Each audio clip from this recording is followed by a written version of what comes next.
Boomer Sooner. Handoff up the middle, easy like Sunday morning, touchdown. This is the Riverwind Casino Coach's Corner on the Sooner Sports Network from Learfield. Presented by Riverwind Casino, the official entertainment destination of OU Athletics. Also brought to you by Dos Equis, official import beer of OU Athletics. Go for Dos. Enjoy Dos Equis responsibly. And by Walden Cleaners. Walden Cleaners and Laundry, where the difference is quality. This is the Riverwind Casino Coach's Corner. Here are your hosts, Chris Plank and Gabe Ikard.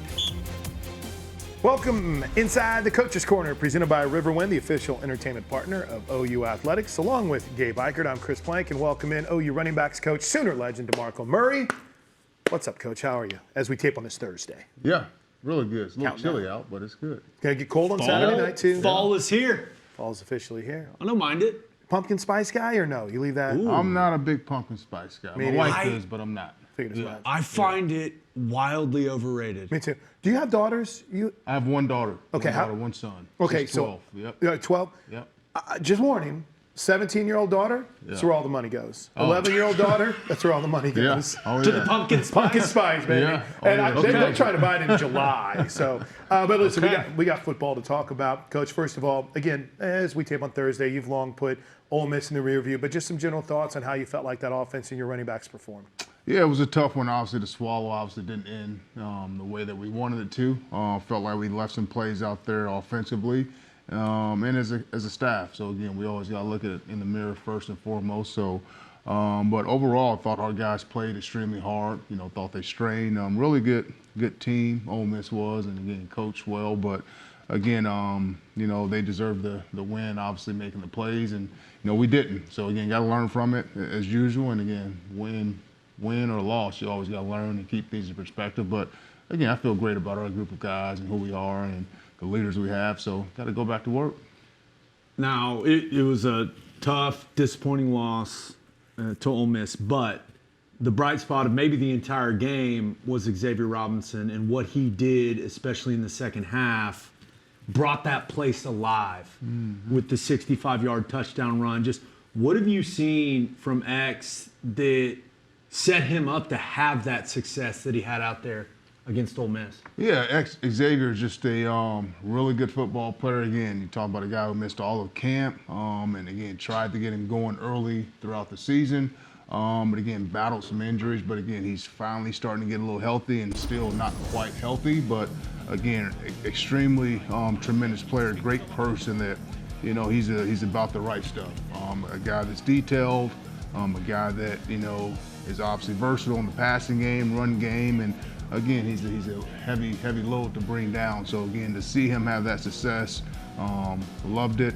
Again, he's a really great kid, great person, and again, he keeps things in perspective. But again, I was excited to get him going a little bit. Now he's running through the trash there on the long touchdown run, but that's about as fast as I can remember him looking. Like, you see those guys in the back end of the defense for Ole Miss ain't slow, and they weren't closing the distance. So you mentioned that maybe he's not quite back to 100%, but it looks like he's moving as well as he's moved since he's been here. Yeah, he's had the last 4 weeks. He's had 4 really good weeks of practice. So again, for us, it obviously starts on the practice field, starts with his confidence. And I think for him, just getting his confidence going, getting him acclimated back to the offense, getting them in a rhythm, and he's done a really good job for us. And again, he'll continue to obviously be a big part of the focal point for us as an offense. And again, to have him and Blaylock, 2 guys who are different running backs, but again, bring 2 different things to the table.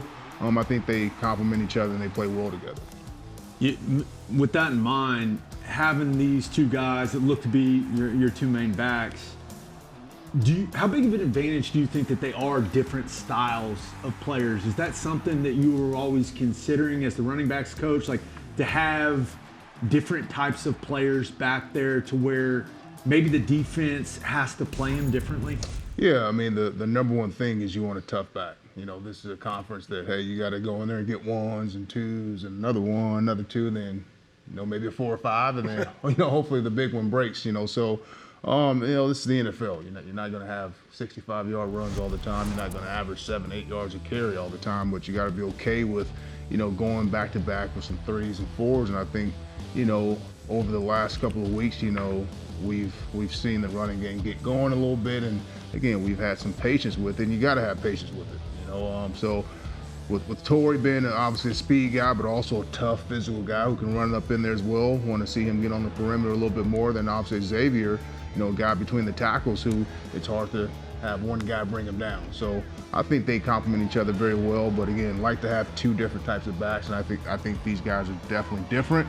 But again, the most important and intriguing aspect of their game is they're tough and physical. We're watching highlights of Torrey Blaylock right now, and just a guy we've seen, at least thine eyes, has seen mature and get better throughout the season. Had the big game against South Carolina, a little different role against Ole Miss last week, but just take us through his growth and what you've seen from Torrey Blaylock. Oh, I love him. Extremely great kid. He's a guy that is serious about his details. Hadn't had a MA since probably spring ball. So for me, that's the most important thing for a coach. When you can put a guy in the game, you can sit back and just relax because he's not going to screw the game up. He's not going to mess things up, and just go let him be who he is. And he's got natural ability to go out there, run fast, play hard, and play behind his pad. So extremely happy with his development since he's got here in the spring. He's put on 15 pounds. He's gotten stronger. And again, he's a pro as far as, taking the reps to the field, taking the coaching from the classroom to the field. And for a coach, that's all you can ask for. You can say, hey, do this and do that, and he goes out there and does it. I mean, that's a huge, obviously, point for us. And again, that's what you want to see in a young player. I think he's displayed tremendous toughness, playing through some of the things that he's been playing through. And that, that first play at Ole Miss, it was obvious, that left arm's hanging and he continues to play through it. But is there anything that, like any area that you've really been impressed with his growth within the season? Because you always want to make improvement leading up to the season, but is there anything during the season, during these weeks of practice, where you've really seen him improve and been impressed with it? Yeah, I think just running in between the tackles. Like I said, falling forward. We talk about consistently moving the power forward, but again, as a running back, we don't ever want to end up east and west. We want to always finish falling forward. And again, we talk about taking the 1s and the 3s and then turning them into the 4s and 5s. And I think for him to, put his nose in there on certain things, for a young guy, you don't see that for a guy who's not as big or as heavy and strong as some other guys. But, I've been impressed with, from spring to camp to week 1 to 5 until now, he's done a really good job at having great instincts, but again, not stopping his feet on contact. We continue to talk about that. And I think for him, again, falling forward, that's something that he's done consistently the last couple of weeks. Since we're on some of the individuals, we know Javonte's been battling through some injuries. He was listed as, I think, probable as we tape this on the injury, questionable on the injury report. So is Taylor Tatum. So in our final few minutes here, let's just ask of them. Number one, Javonte, how's he battling through? Do we expect to see him again this year? Again, I expect to see him. He's out there battling. He's in the training room 24/7. Again, a guy that we need. We need him on the field. He's one of our leaders from a team standpoint and an offensive standpoint. So again, hoping we get him back soon. He's trying everything that he can. Same with Taylor. Again, they both kind of battled. With Javonte, he's feel horrible for him obviously his senior year, but again, no one loves this place more than he does. And again, gotta continue to stay healthy, man. This is everybody's a little banged up during this time. So again, you gotta stay in the training room, and again, you gotta fight through things. And then just to add on Taylor Tatum, he gets in against South Carolina, takes a tough shot. It's just and Coach Venables even said it, right? He's like, here's a guy that it's kind of been bitten by some bad luck. How have you seen him maintain through this? Yeah, he just hadn't been able to put together, 2 straight days. That's just been and again, nothing, you can't control injuries. Right. It's all part of, the game. And again, unfortunately for us, God's in control of that. So not us. So again, he just hadn't been able to stay healthy, since spring. And again, give him credit because he wants to be out there. He's doing everything that he can, to put himself in position to get on the field, stay on the field, treatment, the whole deal. But again, it's a physical game, and sometimes you just get hit with bad luck. One more Ole Miss question. John Mateer, when he spoke to the media this week, he basically said, hey, I got to be better for my teammates, for this team. How have you seen this offense, maybe this entire team, kind of rally behind him when maybe he hasn't been at his best? Yeah, I think John Mateer is one of the best quarterbacks in the nation. Again, he's has he played to his standards? Probably not, which no competitor really does. It's always room for improvement. But again, I think in the realm of things as an offense, and again, just looking back at the 2008 season, there's times when you got to use the passing game, there's times when you got to use the run game. So it's not all on one guy. You got to look in the mirror from a coaching standpoint. For us, and then we got to obviously players got to do the same thing. But again, we're completely confident in John. I think he's confident in himself. I think the guys in the locker room are extremely confident in him. So I don't think that wavers whatsoever. But again, just got to make some plays for him. And again, I think that comes with our skill guys. Opening segment brought to you by Community Coffee, family-owned Community Coffee, the official brewed coffee of OU Athletics. Taste the difference family makes. We'll preview the Tennessee defense coming up next with DeMarco Murray inside the Coach's Corner. Stick around. Coach's Corner is brought to you by Bob Moore Ford, official sponsor of the Patriot of the Game. Bud Light, easy to drink, easy to enjoy. Riverwind Casino, the official entertainment destination of OU Athletics.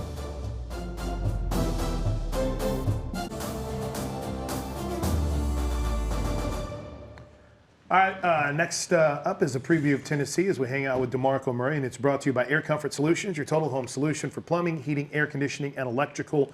Make the winning call today. On the road, first time that Oklahoma's played in Knoxville since 2015. Have you ever had a game in Knoxville? Have not been there. Again, I'm looking forward to obviously being there. Obviously seeing the highlights, watched the Baker and Sterling Shepard. And again, that was a great game, great environment. So again, I'm excited to go there. I think our guys are as well.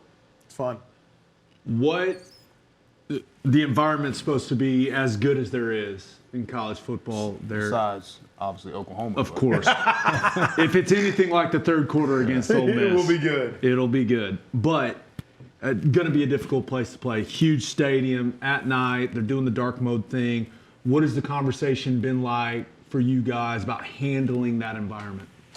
Again, it's football. At the end of the day, it's football. And again, I don't get too amped up about atmospheres. If anything, it's kind of more of a turn on to go into another environment. No doubt. When fans are maybe against you. But again, I think our players are mature enough. I think they're confident enough. And again, it's just another football game, man. That again, we use the crowd noise in practice. We've obviously been on the road in South Carolina.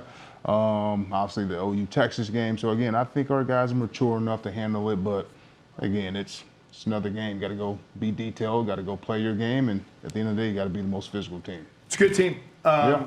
Very solid offensively. I don't think anyone would expect anything less from a offense that has Josh Heupel engineering it. Joey Halsley is there. Seth is there. I think Landry Jones is there as an offensive analyst.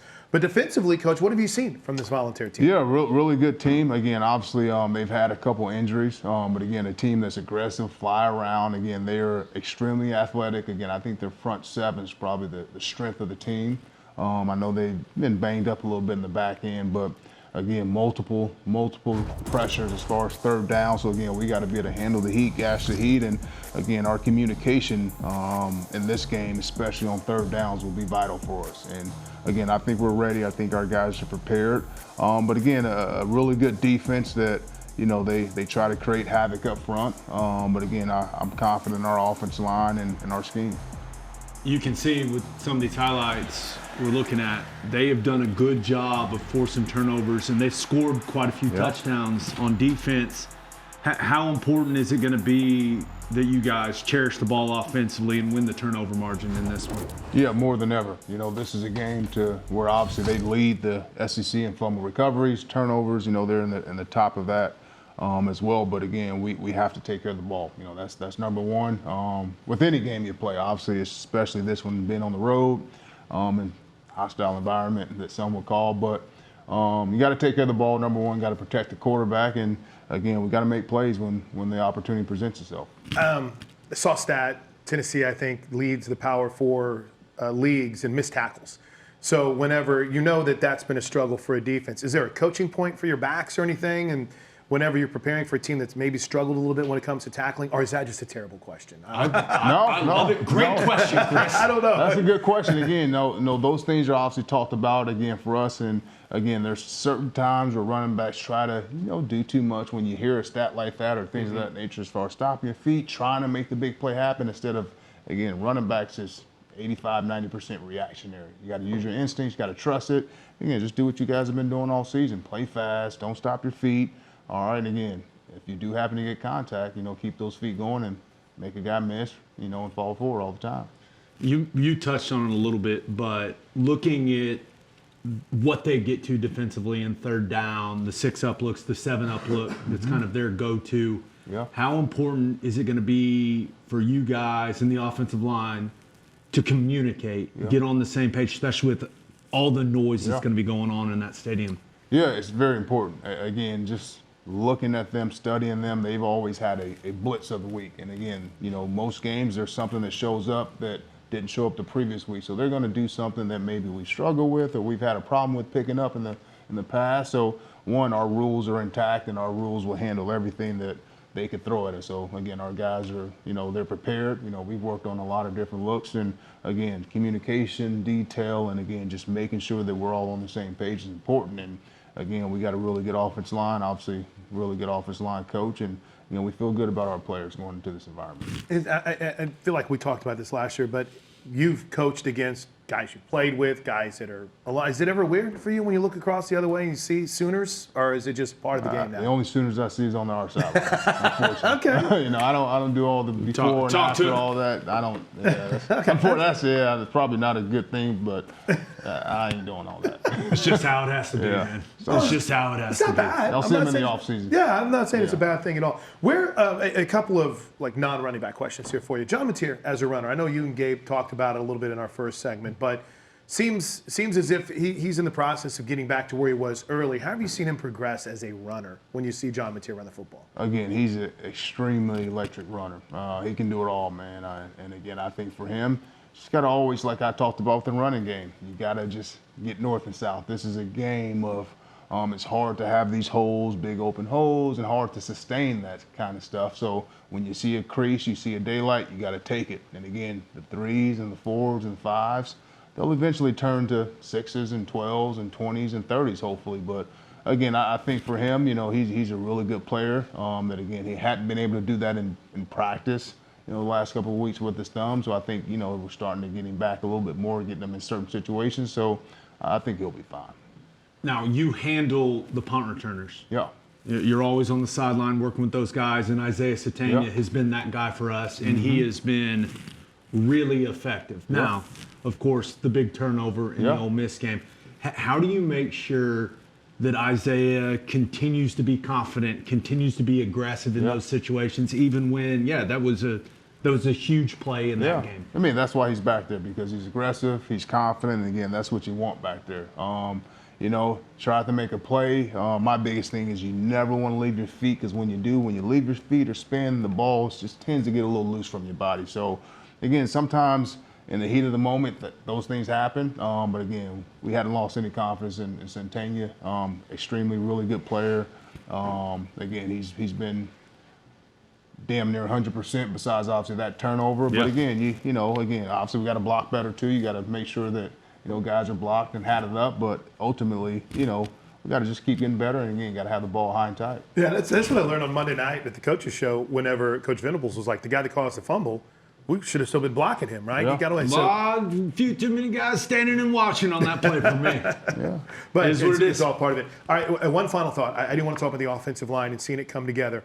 But how wild is it to see two freshmen out there, Foje at right tackle, awesome. Fasusi, and they're doing their job. I mean, the future's really bright for this O-line. It's awesome. Again, these guys are, again, just like Blaylock. Again, guys who are pros, guys who, they come in the building every day with the right mindset, whether it's, in the classroom, on the field, walkthroughs. Again, there's a certain look around certain players to where they're pros. They're locked in, they're keyed in, and again, whether you coach them hard or you laugh with them, again, those guys can be really good players, and they will be for us.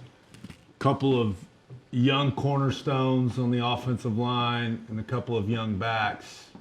The future of the running game is bright, gentlemen. I'm very excited about that. Now, I've saved my most important question for last. Ooh. Halloween candy. Go. You only get one. You've got them. They're all spread on the table, DeMarco. You can only select one. What's one? First round pick, first overall. What are you going with? Very, very simple and probably, just lifesavers. I like the gummy lifesavers. Whoa! Nothing too crazy. Nothing too good. crazy. Gummy lifesaver. Gummy Did not see lifesaver. that coming. Yeah. Did not see that coming. No chocolate, no Snickers, anything? Nah, I'm not a that? big chocolate guy. I don't Okay. eat chocolate Interesting. a lot. Yeah. Just gummy The gummy lifesavers are they're delicious. good. All They're of them delicious. except for the orange. I don't eat the orange No, ones. candy corn? Nah, I'm not a big okay. candy corn guy. Yeah, it's like eating, what do they say? It's wax? You're like Yeah, eating something like wax. It can't be good for you, No, but it is delicious. There's no way. All right, Coach, thank you so much. Thank we you. appreciate Appreciate the time. it. Tennessee this weekend. Let's preview the defensive side. The debut of Wes Goodwin on Coach's Corner is next. Stick around. Coach's Corner is brought to you by Riverwind Casino. It's always a good time. Walden Cleaners and Laundry, where the difference is quality. Sooner Kids Club. Log on to Soonersports.com/kids for information about joining the Kids Club presented by OG&E and brought to you in part by Devon Energy. We want to thank all of our Sooner Radio Network affiliates across the state and region. Fans can check out Soonersports.com for an affiliate in your area. And if you're traveling outside the state of Oklahoma, you can listen to all the action on either Sirius XM Radio or download the Varsity Network app and listen free.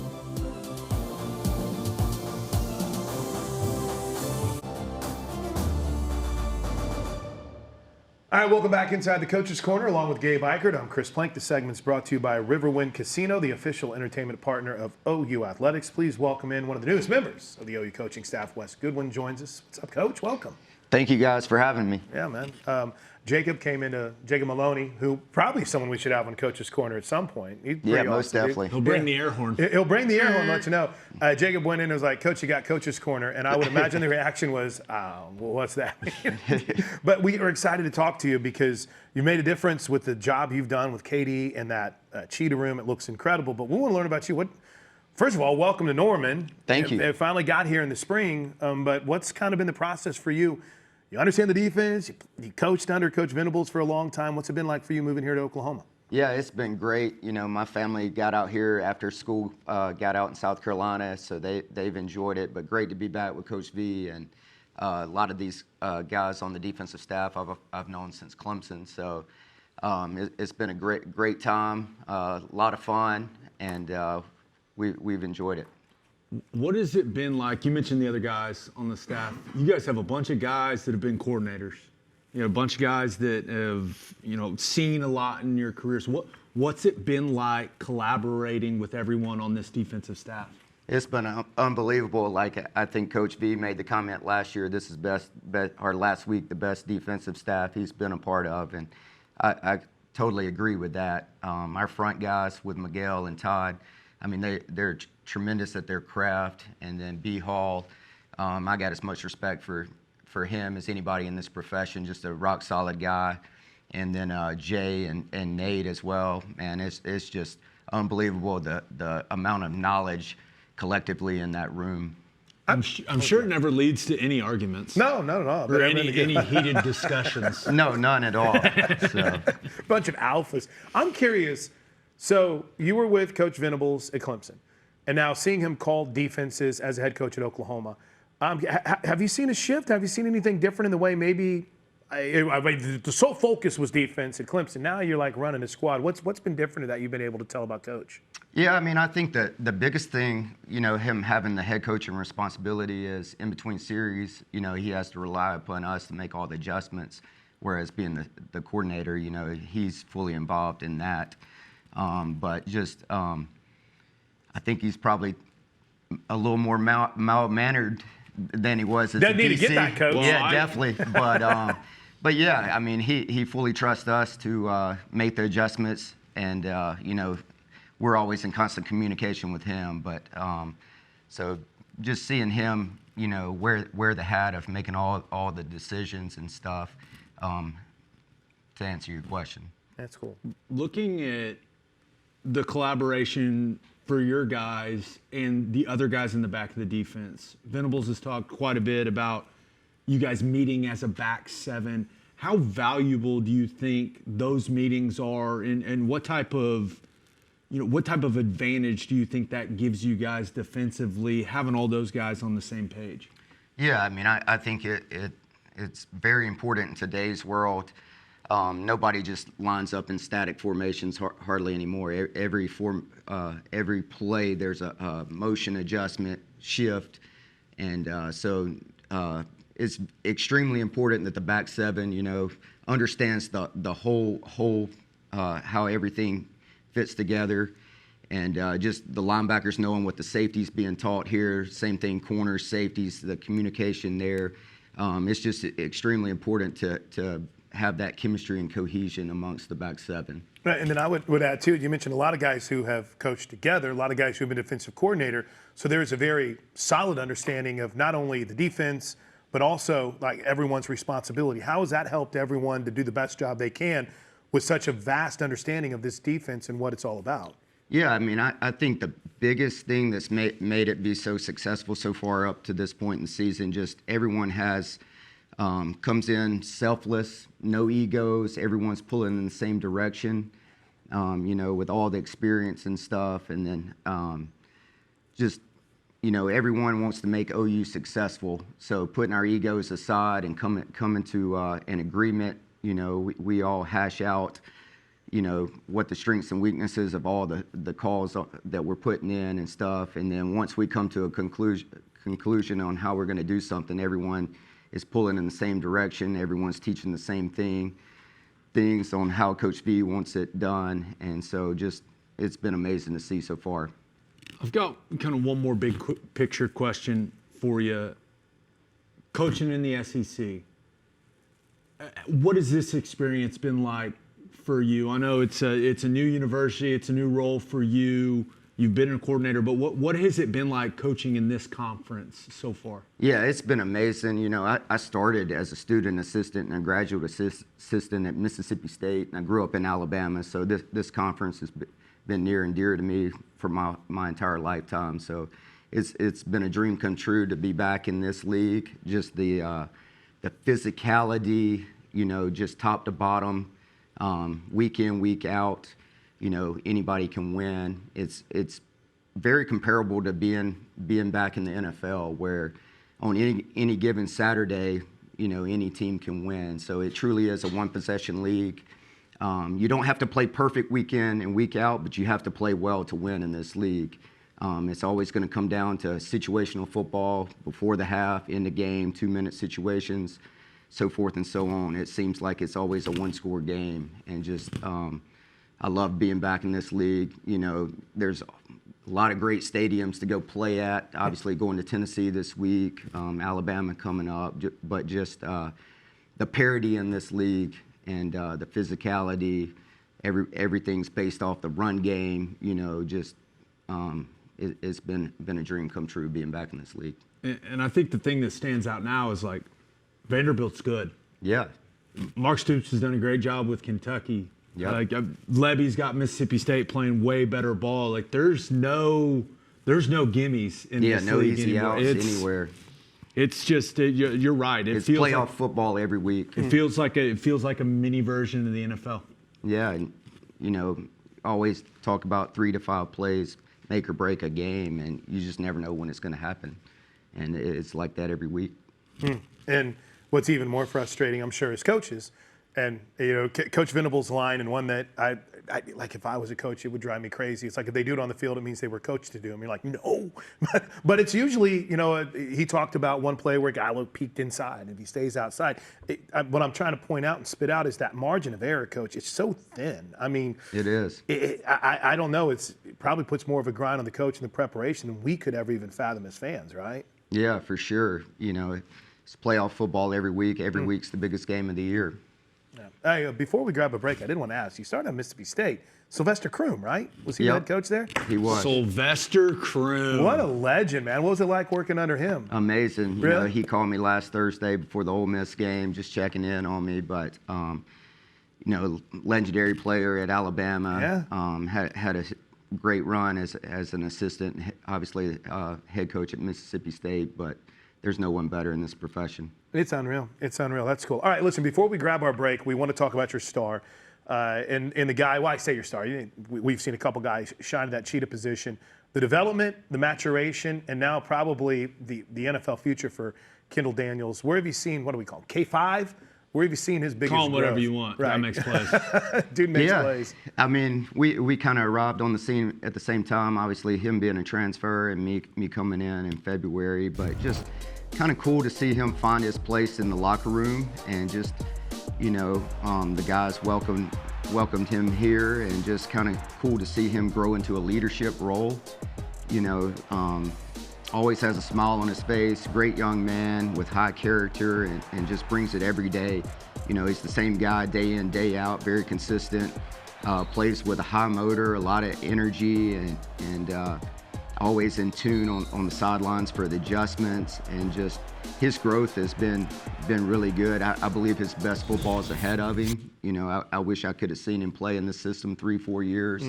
But his best football the last 2 weeks has been fun to watch. You may know off the top of your head, but I know he's had a lot of TFLs recently, and he's approaching double digits from that standpoint. Is there any way we can just find another year for him? I feel like people That's are just happening in pulling years of football. eligibility, just pulling years of eligibility out of thin air these days. Can't we just find one for Kendall Daniels? It'd be Yeah. fun to see him try, right? I mean, But All right, I'm now- all for it. All right, since you said it, 9 tackles for losses this year so far for Kendall Daniels. yeah.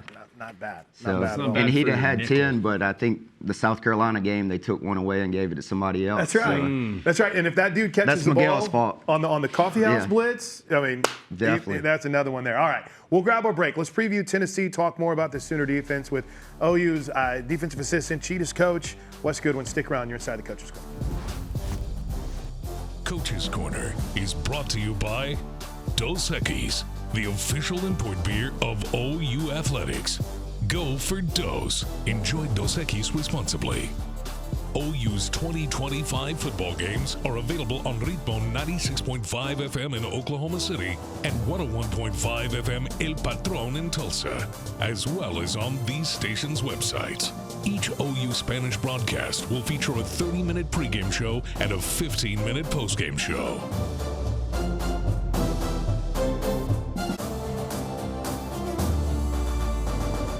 Segment's brought to you by Bob Moore Ford, official sponsor of the Patriot of the Game. Wes Goodwin is in the house with us. All right, we got all excited to talk about your resume and your past and welcoming you to Norman. We failed to get your thoughts on an Ole Miss game that, as we tape this, you've long put it in the past, but some really good moments from that game on Saturday for this defense. yeah, for sure. You know, just every game there's some plays you wish you had back, and it ultimately comes down just to playing detailed, fundamental football in critical situations.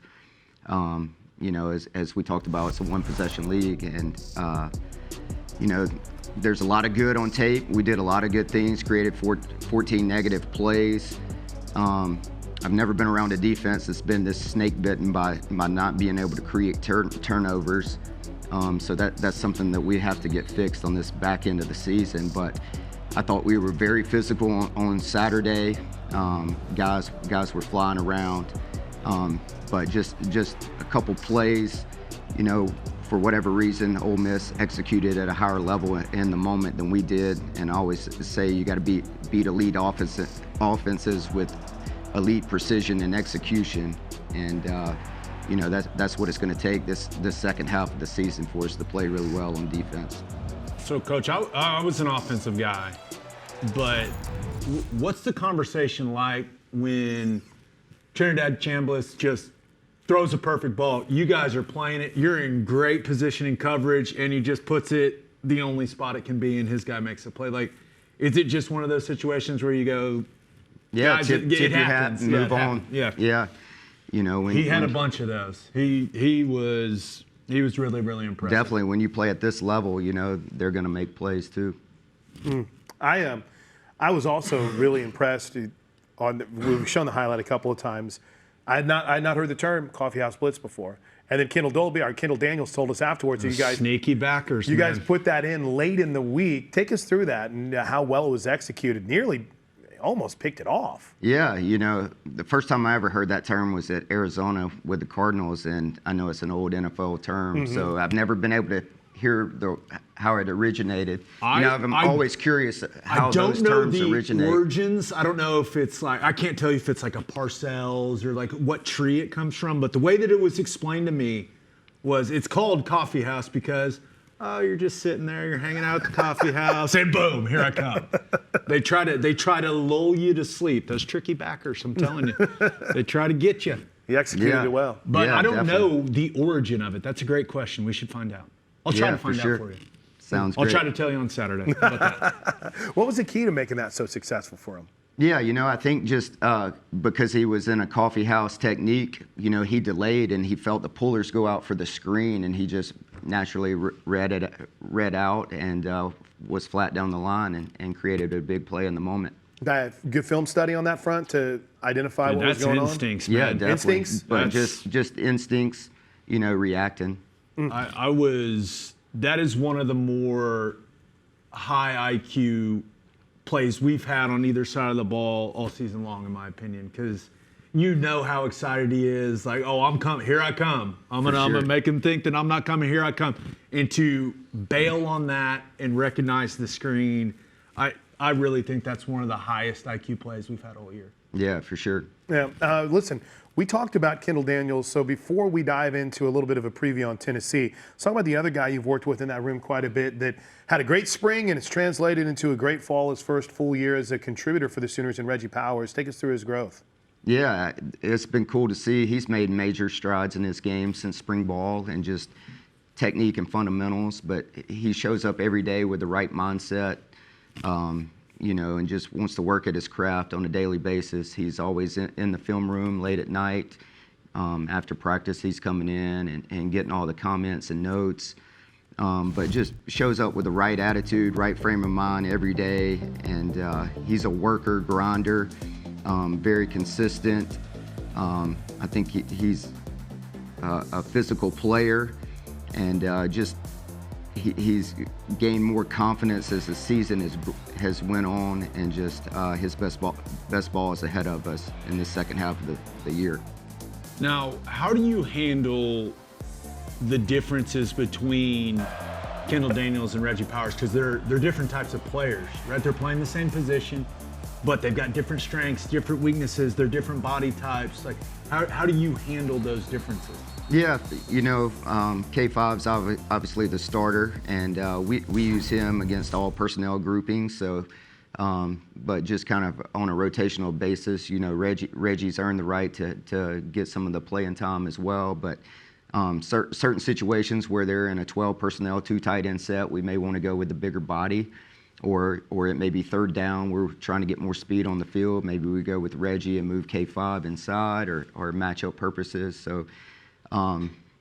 They both play, you know, early downs, but some situations we may want to get big and go with Kendall, or get lighter and go with Reggie. And they get that, right? I mean, that's kind of one of the cool things about it. All right, in the final few minutes we have here with Wes Goodwin, let's talk about Tennessee. First opportunity to really dive into that Vols offense. It's explosive, and boy, whatever we thought they had a quarterback last year, Coach, it seems as if Joey Aguilar's just been a perfect fit for what they want to do. Yeah, I mean, he's a tremendous player. You know, I went against him in 2024 when he was at App State, and you know, he came to us in Death Valley. But the year before, in 2023, he might have led the country in passing that year, but had a tremendous year. You know, he's got a lead arm talent. He's very efficient, very accurate. They're going to try to knock the top off with all their deep shots and crossing routes. But I think he's been a perfect fit in their system with what they want to do. He knows where to go with the football, really understands coverages, can make all the throws. He's a better runner than you want. You'll see some design quarterback run game with him, and he'll be able to extend plays with his feet. But going to be a huge, huge challenge. I think this is the best offensive line we've faced up to this point. I agree. They're big, they're physical. They're what it's about in this league. The left tackle, he's a dirt bag. He's nasty. He gets after it. In the best sense of the word. Right. Yeah. That may sound like a negative term. It is not. Yeah. That is what he plays the game the right way. Yeah. Right tackle's it's fun to see. physical Obviously too, the man. right tackle, highly recruited young man out of Charlotte, North Carolina, but he's got all the talent in the world. But really up front, going to be a huge, huge challenge all night for our front seven. Now, clearly, Tennessee is a team, you mentioned it, they want to throw it over your head. But Josh Heupel, throughout his career, has proved, if you can't stop the run, I'm just going to run it. Yeah. So how important is it for you guys, especially with the different personnel groupings that they use? They get into that 3-back set with the 2 tight ends in the backfield in that little triangle. They try to do some things to stretch it. How important is it that you guys shut down that run game for Tennessee? Yeah, that's where it all starts. They're going to run counter. They're going to run their inside zone insert plays, and they're going to hang on those double teams and try to just move you off the ball and climb up to your second level. But it all starts with stopping the run game, week in, week out, and you can't win if you can't run the football, and everything starts there for him. Yeah, great stuff, Coach. We appreciate it. Best of luck on Saturday. We'll see you in Knoxville. Thank you. Great Safe stuff. travels. Yeah, man, that's Wes Goodwin. Stick around. We'll wrap up Coach's Corner next. Thank you to our Cornerstone television partners, OU Health, OG&E, Fowler Auto Group, and Coca-Cola. Coach's Corner is brought to you by One Oklahoma, powered by Sooner Sports Properties, fan-fueled, athlete-focused. The Sooner Sports Podcast is your all-access audio pass to Sooner Sports. Listen as Toby Rowland and Chris Plank talk all things Sooners. Log on to Soonersports.com/podcast or search Sooner Sports Podcast in your favorite podcast provider. The Sooner Sports Podcast is presented by Allstate and Riverwind Casino.